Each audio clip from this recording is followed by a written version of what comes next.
좋아요와 댓글, 구독, 알림 설정까지 놓치지 마세요. 뉴스 속 경제 이슈는 더 쉽고 깊게, 최신 고용 동향은 더 빠르게 전해드리는 고용브리핑 365 시간입니다. 윤솔 기자와 함께합니다. 어서 오세요. 안녕하세요. 네, 오늘 어떤 이슈가 있을까요? 네, 오늘 실업급여에 대한 이야기 하겠습니다. 당정이 실업급여 제도 개선에 나섭니다. 이 실업급여란 게 어쩔 수 없이 갑자기 일자리를 잃게 된 사람들의 절박한 사정을 위해서 만들어진 건데요. 이게 악용되고 있다는 겁니다. 하지만 실업급여는 이 실직한 근로자들에게 꼭 필요한 최소한의 사회 안전망이다. 이런 반론도 만만치 않습니다. 논란에 휩싸인 실업급여 괜찮은지, 어떻게 개선되는 게 맞는 건지 이슈픽에서 짚어봅니다. 예, 실업급여를 깎거나 없애는 방안을 검토하겠다라고 나섰는데요.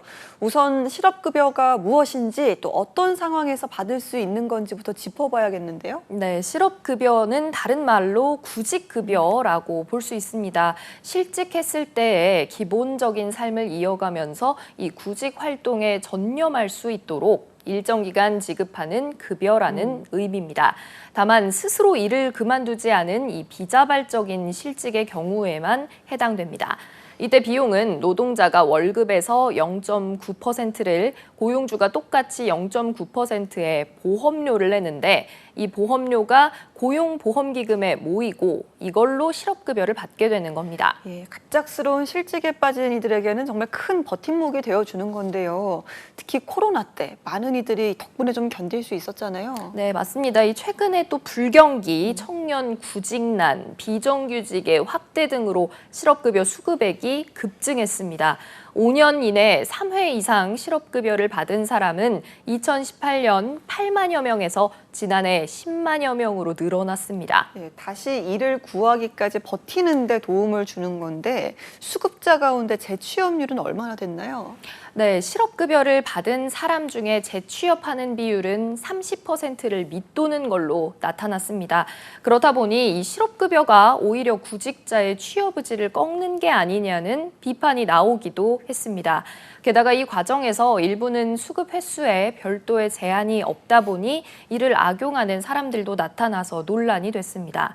현행 제도에선 실직 전 180일 이상 일하면 실직 후 6개월간 실업급여를 받을 수 있는데 바로 이 부분을 이용한 겁니다. 예, 실질적인 도움을 받아서 한숨 돌리는 이들이 있는가 하면 이렇게 제도를 악용하는 일부 사례도 있는데요. 또 어떤 사례들이 있었나요? 네, 이 실업급여 관리의 허점을 이용해서 적극적으로 부정수급을 하는 사례도 적지 않습니다. 고용부에 따르면 지난해 실업급여 부정수급액은 268억 7천만 원으로 2018년보다 37% 증가했습니다. 해외 체류 중이거나 군복무 중에도 실업급여를 타간 사례가 고용부 특별 점검 때마다 수백 명씩 적발되고 있습니다. 이 고용노동부는 부정수급된 실업급여에 대해서 환수명령을 내리는 건 물론 실업급여 부정수급에 대한 조사도 계속 벌여나가겠다고 밝혔습니다. 예, 그리고 최근에는 이런 실업급여 제도에서 허점을 노리고 아예 막 보이스피싱처럼 조직적으로 움직이는 사람도 생겼다면서요? 네, 이 불법적인 사기로 실업급여를 타낸 범죄 행위가 적발이 된 건데요.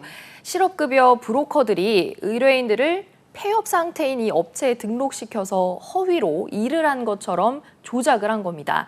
이후에 6개월 뒤에는 실직을 시켜서 실업급여를 받을 수 있게끔 수법을 써서 실업급여를 타낸 이런 사례가 나타난 겁니다. 그래서 정부에서 실업급여 지급 수준과 방법 등에 대한 이 제도 개선에 나선 겁니다. 예, 이렇게 실업급여가 필요한 이들이 아닌 이들에게 악용되다 보니까 이 재정 상태에도 악영향을 줄 수밖에 없을 것 같습니다. 어떤가요? 네, 매달 1조 원 안팎씩 실업급여가 나가면서 재원인 고용보험기금이 지난 2017년 10조 2천억 원에서 지난해엔 6조 4천억 원으로 급격히 줄었습니다.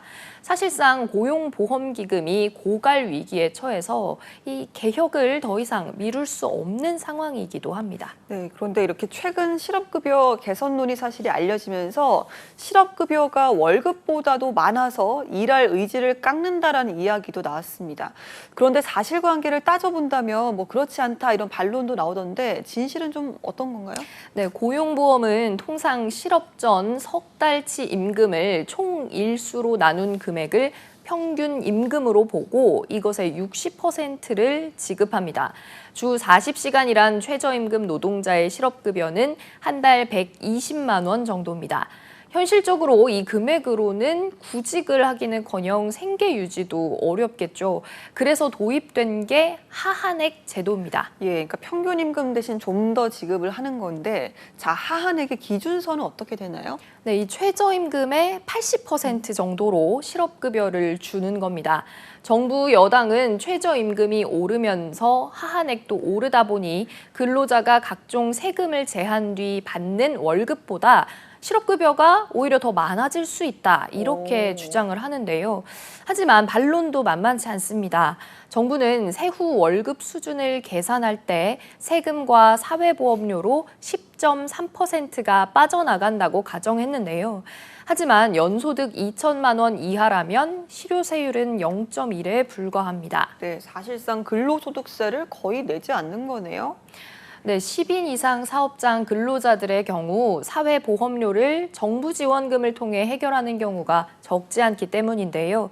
그래서 세후 월급을 실제보다 적게 산정하다 보니 실업급여가 상대적으로 많아 보이는 이 착시가 생겼을 수 있다는 지적이 나옵니다.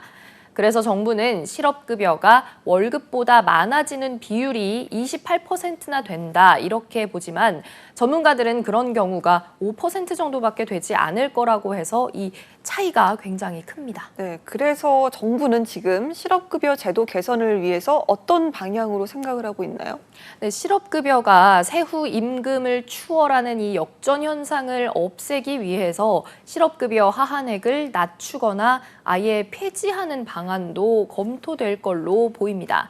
하지만 이 노동계의 반발은 만만치 않아서 입법까지는 험난합니다. 노동계는 실업급여 하한액 조정이 취약계층의 안전망을 허무는 조치라며 강하게 반발하고 있습니다. 그러니까요. 사실 실업급여 제도에 허점이 있긴 하지만 무엇보다 실업급여를 줄이거나 없앴을 때의 부작용 역시 걱정이 되거든요. 그렇습니다. 취약계층, 저임금 노동자의 경우가 그렇습니다. 당장 실직을 해버리면 생계를 유지하기가 어려워질 거란 우려가 나오는 거죠. 게다가 이 실업급여는 노동자가 급하게 질 나쁜 일자리를 구하는 걸 막는 역할도 하고 있는데요.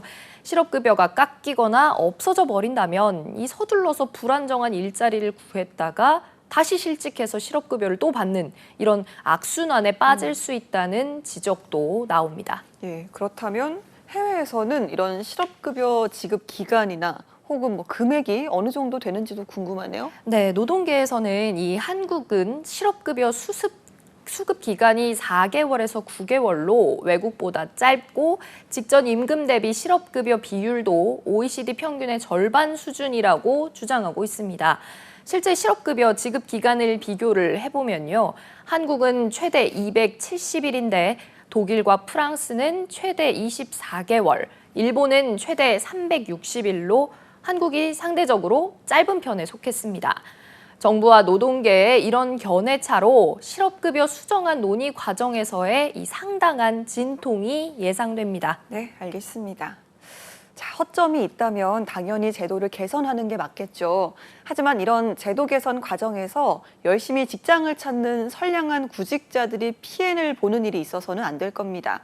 고용보험의 사회적 역할은 유지하면서도 부정수급은 막는 그런 세심한 검토가 필요해 보입니다. 윤솔 기자와 함께했습니다. 고맙습니다. 네, 지금까지 고용브리핑 365였습니다.